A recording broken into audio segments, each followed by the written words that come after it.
오늘은 그 탕자의 비유를 가지고 탕자의 새로운 희망과 도전이라는 제목으로 생각해 보려고 합니다. 지금 우리의 상황은 이 종말론적인 국면 혹은 카이로스의 상황이라고 할 수가 있습니다.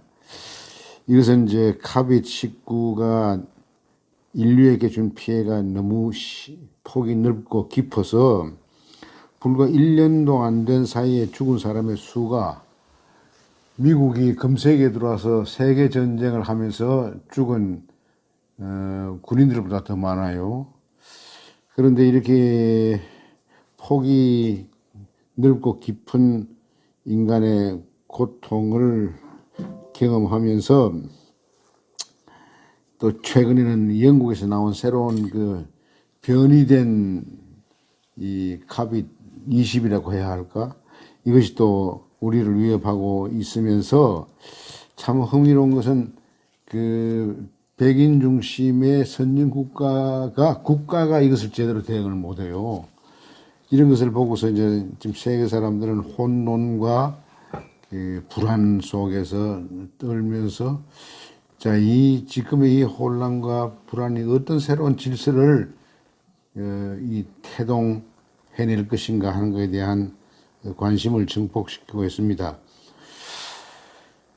지금 제가 보기에는 이러한 심각한 구조적 변화를 요청받고 있는 가운데서 한국인들, 특히 한국 예수 따르미들은 기존 질서에 대한 창조적 도전을 해왔던 예수님의 하나님 나라 운동에 그 가치를 한 번 더 새길 필요가 있다고 생각해요. 예수님의 말씀은 그것이 비유든지 혹은 경구든지 혹은 다소 좀 긴 이야기든지 간에 이 소위 챌린지 도전 정신으로 일관했다는 사실을 이런 때일수록 우리가 확인할 필요가 있다고 생각합니다.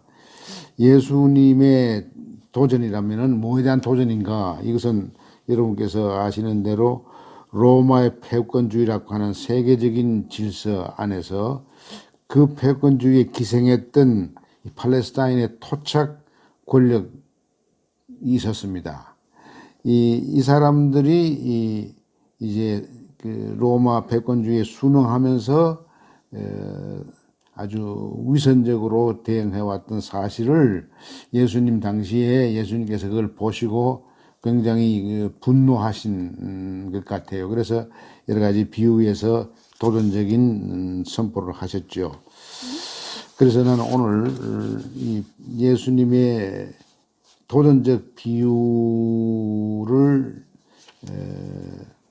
한 가지 비유를 중심으로 여러분에게 말씀드리고 싶어요.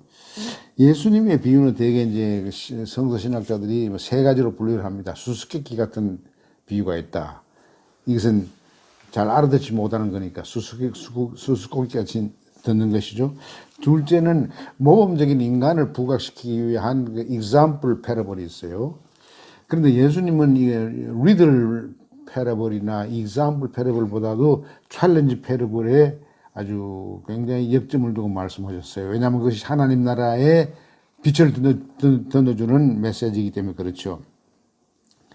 그러니까 예수의 비유의 핵심을 도전했다고 본다면은 그 가운데서 가장 이 도전적인 성격을 찾기가 쉽지 않은 비유가 예수님의 비유 가운데 가장 중요한 것이 이제 탕자의 비유고 선한 사마리아 비유인데, 선한 사마리아 비유는 그게 도전적인 성격을 우리가 곧 알아낼 수가 있는데, 탕자의 비유는 이 도전적인 성격을 잘 알 수가 없어요. 왜냐하면 어거스틴이 벌써 4세기에 이 탕자 비유를 좀 이상하게 이야기를 해가지고 혼돈이 왔는데, 이것을 바로 잡으려고 노력한 최근의 신학자가 크로상입니다. 크로상의 그 저자 가운데서 좀 어려운 그 책이 예수님의 패러블에 대한 분석인데, 이 분석에서 크로상은 이 도전적인 성격을 부각시키기 위해서 누구를 인용하느냐 하면은 20세기 프랑스가 나온 문호 중에 앙드레 지드라는 사람이 있어요. 앙드레 지드의 글 가운데 탕자의 귀환이라고 하는 글이 있는데, 이것은 1907년에 나오는 글인데, 이 글을 인용하면서 이 글은 누가복음에 나오는 성서에 나오는 탕자의 비유보다도 훨씬 예수님의 뜻에 가깝게 해석했다. 그래서 굉장히 아마 크로상에 감동을 받은 모양이에요. 그래서 오늘은 이 크로상에게 감동을 준 지드의 이 탕자의 비유에 흥미로운 점을 몇 가지 우리 교우들과 나누려고 합니다. 지금 이런 환란의 시대, 위기의 시대, 좌절의 시대, 혼돈의 시대에 우리가 빛을 찾고 있는데, 이 빛을 던지고 싶어요. 지드의 이제 버전이 나온 것이, 지드의 탕자의 비유는 1907년에 나왔는데, 그때 지드는 1907년이라고 하는 상황에서 유럽의 서방 백인 사회 국가가 아시아 아프리카 식민지를 강점하고 수탈하고 하는 것을 보고 굉장히 분노를 했어요. 그건 슈바이츠하고 비슷한 해니까 분노를 하면서, 그 뒤에 교회가 세계 선교의 일환으로 교회가 관여하고 있다고 하는 것이 굉장히 그에게 불편했어요. 그래서 그런 각도에서 이제 이 탕자의 비유를 새롭게 해석한 것 같아요. 이 어떻게 다른가? 지드의 탕자 비유와 누가복음에 나오는 이 탕자의 비유가 어떻게 다르냐면은, 구성상으로 누가복음에는 두 아들이 나옵니다. 맏아들과 탕자. 근데 지드 버전에는 세 아들이 나와요. 탕자는 둘째 아들이고 막내 아들이 있어요. 그리고 누가복음에서는 부친만 나오는데, 지드의 탕자 귀환에는 엄마가 나와요. 이 자체가 뭐냐면은, 벌써 지드가 서구 백인 국가의 이 아주 잔인한 외국 침탈과 함께 교회가 거기에 비겁하게 이렇게 협조하는 것에 대한 분노가 있기 때문에, 교회 자체 내가 이게 가부장적 자본주의 질서에 대한 하나의 반항이 그 속에 있는 거예요. 그러니까 왜 아버지는 있는데 엄마는 없냐? 그래서 아버지와 엄마를 같이 등장시키고 막내를 등장시키고, 그리고 누가복음에서는 탕자가 주인공입니다. 지드 버전에서는 막내가 주인공이에요. 그리고 내용상으로 보면 말이죠, 누가복음에는 탕자와 아버지의 대화가 나오는데, 여기 참 재밌는 부분이 있어요. 지드 버전에 보면은 아버지가 탕자에게 이렇게 말을 합니다. 이 집안에서 형이 법이다. 그러니까 형이 아버지에게 이런 말을 탕자에게 해달라고 부탁받고 내가 너에게 이야기한다, 이렇게 말하는 거예요. 그리고 아버지가 탕자에게 어떻게 말하는 거니, 집 밖에는 너에게 구원이 없다. 그러니까 집 안에만 구원이 있으니까 집을 존중해라. 형님을, 아버지의 권위를 대신하는 사람으로 봐라. 여기서 맏아들과 아버지 간의 가부장적 결탁이 있습니다. 그래서 교회가 역시 그런 모습을 보이면서 이런 못된 외국 침탈이나 식민지 개척하는 거 보고 이제 분노한 것이죠. 그래서 그 초기에 이 앙드레 지드는 상당히 사회주의적인 생각을 갖고 있습니다. 나중에 이제 소련을 방문해가지고 1930년 중턱에 가서 직접 보니까, 전체주의 국가고 그 전혀 자기 생각하던 그 진보적인 거하고는 다르니까 이제 소련을 비판하는 것이죠. 그때부터 이제 좀 거리를 두었습니다만은, 하여튼 이 탕자의 비유는 1907, 8년경에 나왔으니까, 네, 그렇죠. 그리고 내용에 들어가서 말이죠, 또 하나 재밌는 것은 형과 이 아버지 간의 결탁이 탕자를 길들이는 식으로 이야기를 합니다. 네, 어떻게 이야기하냐면은, 아버지는 탕자에게 장자의 뜻을 전달하면서 그것을 또 이 장자가 탕자에게 이렇게 이야기합니다. 아버지의 뜻은 너에게 전할 때 나를 통해서 전한다. 내가 말하는 것은 아버지가 말하는 것과 마찬가지니까 아버지를 이해하려고 그러면 내 말부터 듣고 내 말에 순종해라. 이런 게 이제 누가복음에는 없잖아요. 그러니까 누가복음에 없는데 이게 들어간 건 뭐냐면 그 예수님이 살던 20년 전의 상황과 지드가 살았던 19세기 말 20세기 초에 서구 백인교회에 못된 짓 하는 것을 봤으니까 그것이 이제 반영이 됐다고 봐야죠. 그러니까 여기서 부친의 뜻을 너에게 전하는 사람은 바로 나다. 그러니까 너희가 부친을 이해하려면은 반드시 맏형인 내 말을 먼저 듣고 거기에 순종해야 한다. 여기에서 이제 지드가 부각시키는 것은 이 하나님과 맏형의 결탁을 강조하는데 여기 흥미로운 건 셋째로 엄마가 나와요. 엄마와 탕자 간의 대화도 참 흥미로워요.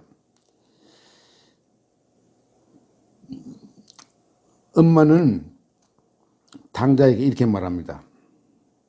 너 동생은 말이야 독서량이 굉장하다. 그래서 세상 돌아가는 현실을 잘 파악하고 있다. 그리고 우리 집 마당에 있는 동산에 있는 그 제일 높은 나무 꼭대기에 올라가서 온 세상을 두루 살피는 일을 열심히 하는데 집 담장 밖에 넘어 있는 세상을 훤히 내려다 보고 있단다. 이 세상 밖의 이야기, 교회 밖의 세계에 대한 현실을 이야기하는 것 같아요. 근데 네 번째로 말이죠. 이 탕자와 막내 간의 대화, 이게 핵심입니다.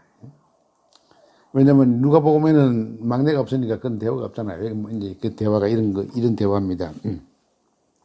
먼저 막내가 탕자 형에게 말합니다. 형, 나는 말이야, 형이 집을 떠날 때 형의 모습과 지금 내 모습이 비슷해요. 그런데 형, 내일 새벽이 오기 전에 오늘 밤에 나는 집을 떠날 거야. 형은 집을 떠날 때 아버지로부터 자기 유산의 분깃을 얻어가지고 떠났지만은 나 막내는 내 몫이 없어요. 그래도 나는 빈 털터리로 떠날 거야. 바로 여기에서 그 지드가 이야기하는 이 탕자 비유의 핵심이 있는 것 같아요. 근데 탕자는 떠나려는 막내 동생을 이렇게 말합니다. 야 막내야, 나는 너에게 나의 희망을 몽땅 주고 싶구나. 그 희망을 가져가렴. 떠나면서 가족을 잊어버려라. 그리고 절대로 다시 집에 돌아오지 말아라. 이게 지드의 사상입니다. 나중에 이분은 그 조버문이라고 하는 소설을 써서 노벨 문학상을 받았지만은 그 소설은 주로 이제 너무 청교도적인 그 섹스 모랄리티, 도덕을 가져가지고서 제대로 이렇게 금욕하면서 사는 그런 모습을 부각시켰지만은 조버문의 괴로움을 했지만은 역설적으로 그걸 비판하는 쪽에서 보면은 지드는 기존 교회와 국가가 탕자로 하여금 떠나게 할 뿐만 아니라 이 새로운 그의 귀환의 스토리에서는 막내에게 탕자가 나는 실패했다 돌아온 게 너는 돌아오지 말아라. 절대로 다시 집에 돌아오지 말아라. 이게 매우 놀라운 충고지요. 귀환한 자신을 자기가 나무라는 거죠. 지금 반성하는 것이죠. 그리고 귀환을 후회하는 것이죠. 돌아온 가족에는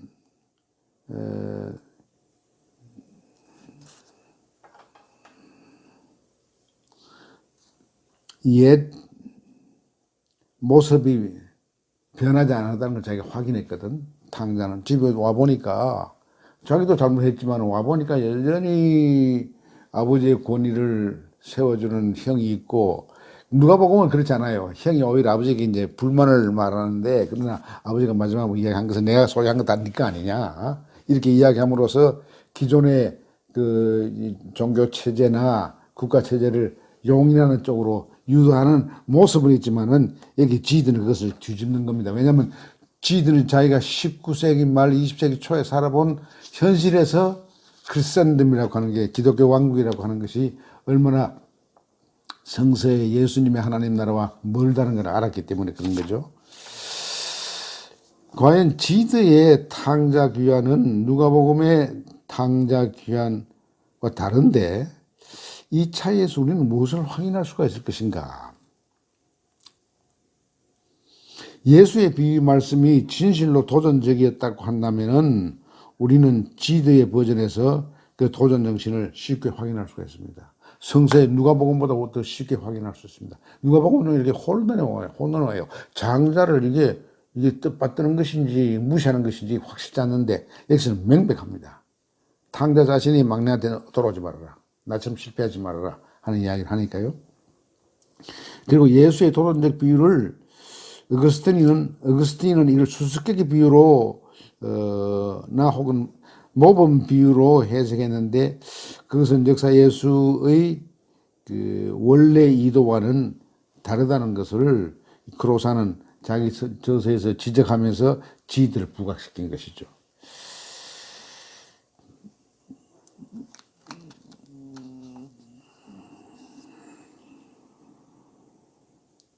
그래서 우리가 여기서 지드의 비유가 예수님의 의도를 더 분명하게 드러냈다고 한다면은, 그러니까 초대교회부터 19세기 말 서구교회에 이르기까지 도대체 교회는 뭘 했는가? 하나님 나라를 세상에 더 번지게 하고 세우는 일을 한 게 아니라, 어떻게 보면 악마의 지시에 따라서 그저 약한 나라를 정복하고 착취하고 그런 짓만 했다고 하는 것에 대한 그런 인식이 거기 깔려 있는 것 같아요. 누가복음과 지드의 버전 사이에 교회가 세상의 빛과 소금의 역할을 못하고 하나님 나라의 모습을 보여주지 않은 것에 대한 지드의 비판이 아닌가. 그런데 그런 지드의 비판에 대해서 교회는 높이 평가를 안 했지만은 세상은 노벨 문학상을 준다든지, 또 그를 프랑스가 나온 20세기 후반과 19세기 후반과 20세기 전반에 걸쳐서 가장 훌륭한 문호라고 높이 존경한단 말이죠. 이렇게 보면은 저는 이걸 지금 코비드-19 때문에 불안해하는 오늘 세계를 향해서 우리 예수 따르미들이 어떤 메시지를 던질 수 있는 것인가. 그래서 이제 제가 결론적으로 이야기하고 싶은 것은, 먼저 지드가 탕자의 귀환을 성찰하면서 이런 글을 쓸 때 그가 한 기도가 있어요. 그 기도를 내가 한번 우리 교우들에게 알려드리고 싶은데, 이렇게 기도했어요. 주님, 오늘 저는 어린아이처럼 눈물 젖은 얼굴로 당신 앞에 꿇어앉아 기도드리나이다. 제가 감히 주님의 소중한 비유 말씀을 회상하면서 주님께 감히 아뢰는다 기도한다면은, 그것은 제가 탕자의 모습에서 제 자신을 볼 수 있기 때문입니다. 이때가 20세기 초였으니까 지대의 탕자 귀환에서 탕자께 집으로, 탕자가 자기 막내에게 집으로 귀환하지 말라고 말한 것은 그 당시 서방 선진 국가의 가부장적 권위 체제와 교회의 권위주의 체제와 국가와의 결탁으로 인간을 소외시키고 약탈하고 비인간화시키는 그 기독교 왕국에 대한 비판이 있는 게 아닌가. 이제 그 왕국이 이번 이 코로나 바이러스 때문에 휘청거리는 것 같아요. 예를 들면 미국의 소위 복음주의자들의 7, 80%가 트럼프를 지지했다. 라고 하는 것은 트럼프는 백인 중심주의적인 민족 국가주의자입니다. 마가, make America great again. 아메리카 great again만 이야기하는 것이 make world great again, make humanity great again 없습니다. 그게 예수님 뜻하고 전혀 다르단 말이죠. 다른데 이것이 이렇게 극성을 뜰 수 있는 것은 여러분 지금 그는 이제 당선되지 못해서 이제 한 3주일 후에는 권좌에서 물러나겠지만은 그가 보여준 백인 중심적 크리스천덤 기독교 왕국에 대한 철저한 메타노이아가 지금 필요할 때입니다. 그런데 우리는 어떻게 합니까? 아까 내가 어느 친구가 크리스마스 때 그림을 하나 보냈는데 십자가에 달려서 지금 고통 속에서 신음하고 있는 예수님 앞에서 이 코로나 바이러스로부터 우리를 구해 주소서 하고 막 손을 들고 이렇게 기도하는 다중들의 모습을 보고 예수님께서 이제 알았다. 조용해라. 그리고 모이지 마라. 이렇게 말씀하신 것이 이것이 지드에 나오는 탕자가 막내 동생에게 한 말이 아닌가. 또 탕자가 탕자에게 막내 동생의 형, 나는 분깃도 없이 빈털터리로 내가 떠나서 안 돌아올 거야. 라고 한 말. 그런데 이제 탕자가 동생한테 이 말을 합니다. 너 가는 길마다 너 걸음걸이를 조심해라. 자기가 실패를 했기 때문에 걸음걸이를 조심해라. 그러니까 하나님 나라가 거부하는 세상의 모든 그런 잘못된 지배구조나 관계나 이런 것에 빠지지 말아라. 독선적이 되지 말아라. 사람을 갖다가 우습게 보지 말아라. 꼴찌를 더 경멸하지 말아라. 이런 이야기인 것 같아요. 그러니까 조심해라. 너의 스텝스, 발걸음마다 조심해라. 그 이야기는 합니다. 그래서 제가 이걸 생각하면서 뭐를 생각하는가 하니 지금 우리 한국만 아니라 세계 교회가 그냥 추상적인 회개보다도 아주 이건 참 정말 체계 있고 감동적인 총체적인 회개를 해야 될 것 같아요. 하나는 신학적인 회개고 또 하나는 신앙적인 회개입니다. 신학적인 회개는 뭐냐면은 우리가 믿는 기독교의 하나님이 절대 권력을 가지고 심판하는데 재미를 보는 그런 하나님이 아니라 오히려 사람을 정죄하기보다는 잘못 정죄받아서 고통당하는 사람들과 함께 고난을 나누면서 그들에게 용기와 희망을 주고 새 존재로 벌떡 일어서게 했다는 사실, 그것을 말씀하기 위해서 이 인카네이션이라고 하는 이것은 성서신학자나 조직신학자나 모든 그 신학하는 사람들이 알아야 할 가장 중요한 근본적인 소위 예수의 하나님을 우리가 포기를 했어요. 몰라요. 신학적인 담론으로서 성육신은 살아있는데 성육신을 사는 기독교인들이 없단 말이야. 없기 때문에 오늘의 서구 백인 크리스천덤에 저는 죄악이 있는 것이죠. 둘째로 신앙적인 회개라고 하는 것은 그는 신학적인 회개를 하지 않았기 때문에 그것이 죄인지도 모르고 죄를 범하는 수가 많아요. 다 개인의 잡스러운 일탈 행위들을 거짓말하는 거, 남을 부러워하는 거, 뭐 이런 거, 도적질하는 거, 뭐 이런 게 다 좋은 건 아니지만은 탐하는 것, 이성간에 서로 상대방의 아름다움을 보고 감동하는 거, 이런 것까지도 다 죄악으로 봐가지고서 진짜 죄악의 핵심을 이걸 용서하거나 무시하게끔 하는 이 문제.